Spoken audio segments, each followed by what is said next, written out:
This is TWiT. You may remember the Golden State Killer case, which was a long, cold case, serial killer, never caught him, until the feds went to a database, a DNA genetic database run by Family Tree DNA.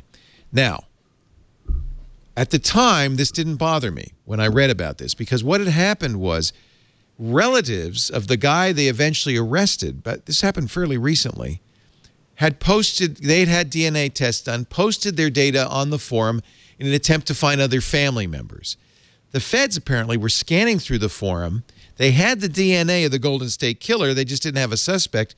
They noticed the similarity, and they actually were able to track down the relatives, say, tell us about other people in your family, and they actually arrested the guy, which is remarkable. As Portland police tied this is a 40-year-old case.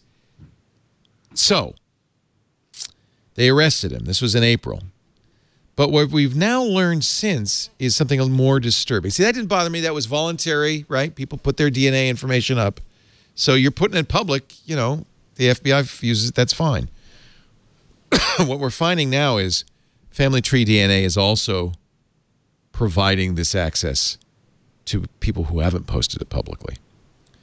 Mm-hmm.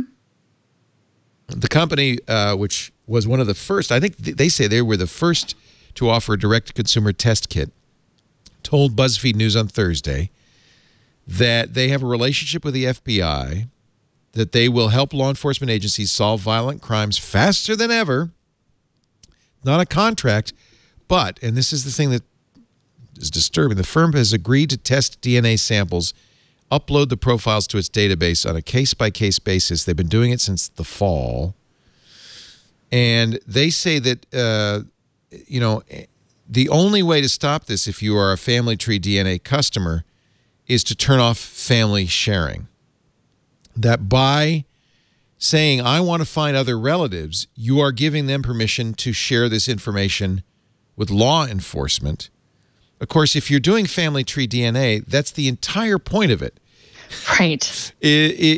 Finding possible relatives through DNA testing.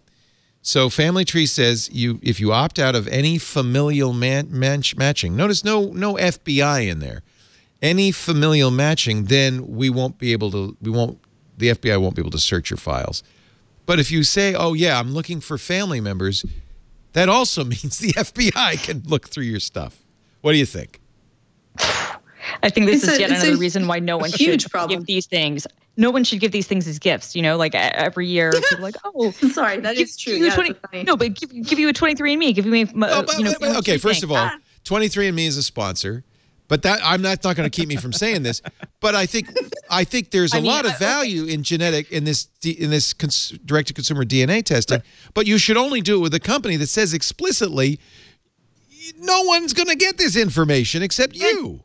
But the problem, and Alex in the chat room actually mentioned it, is that these companies don't cover any HIPAA kind of covered entities. And so you don't have the same kind of legal protection.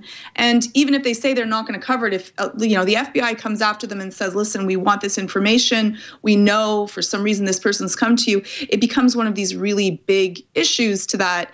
And I think that Christine is absolutely right. Like, you give this as a gift to someone else, it might not be that much of a gift unless you think they've committed a crime and makes you want to send it on purpose. Mea culpa, but I have my entire family, my wife, my kids, my mother, my father, my wife's mother and father have all done, I think most of us did 23andMe. I've done 23andMe and Helix, both of which were sponsors. Actually, 23andMe is still a sponsor in the ratio. You know, I've done it. I like the stuff I get from it. So what do we need? Some sort of HIPAA? Do we need?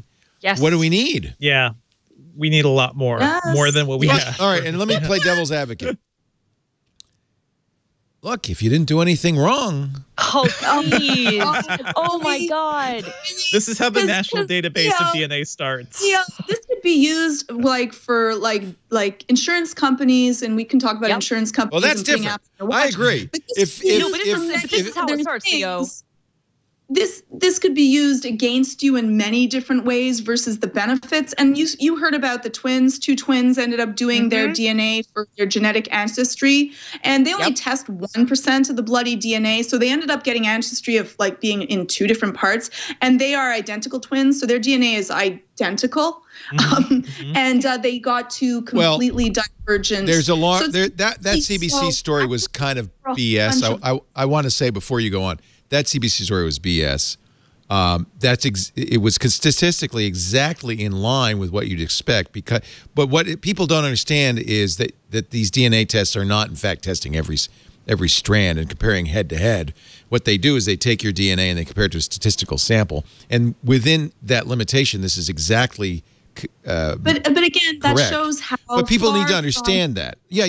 I understand. It's not really giving you what you think that you're getting from that. They're hoping to find out where they were trying to find out where their ancestry was from, and this is at 1% of your DNA. It's like truly nothing. So you end up with an idea that is inaccurate for what you're getting, and you're giving up your DNA. Yeah, and I would say that even if that, because I think that the stuff will get better, and even if you were to put that aside. If you look, I mean, this is the CBC story, and you look at the statistical results that they got, they're pretty damn close. There's some little, I mean, it's nitpicky, but but I think if people think, oh no, this is an exact science, they're going to be disappointed by the results. But it's not. It's a statistical database. The bigger thing is creating a database of people's DNA. Like that to me is the bigger thing. So that's okay, right? So, but no, I think what George is saying, and I respect that, is you're not getting that much and you're giving up everything. Yes. Right. Yes. And I think it should also be pointed out that when we've shown this has happened before where it's not about you have nothing to hide. It's that, DNA can be transferred across things. People have found DNA where people have never been in locations before. And now all of a sudden you have a database of individuals and you can have people framed or, convicted of crimes. I wouldn't be able to get, if I had the APOE gene, which is a marker, by the way, and this is the other problem with this. People often say, well, you got APOE, you're going to get Alzheimer's. No. But that is there is a statistical relationship between that marker and Alzheimer's. If an insurer then said, well, for what, I don't care, I'm not going to give you long-term care insurance. Exactly. That would be bad. No, totally. And I mean, this is where this all starts. So, I mean, to me, it's hugely problematic. On the other hand, the insurance companies say, yes, but by doing so, we're reducing the cost of insurance for all of you. Oh, please. That's the same thing that the insurance companies say about like years. Yeah, they lie. They're just saying that because they want the information to it. And insurance companies are not there to help you out. I'm sorry, they're there to make profit. And so the more people they can say no to, the nice people get fired from insurance companies. And the more people that they can say no to, they actually have a quota to that. Then that's how they move up in the company. So even on using it on your watch, they're like, you know what, if you're healthy and doing all of these things, you'll have less chance of needing to use the insurance company, which is true.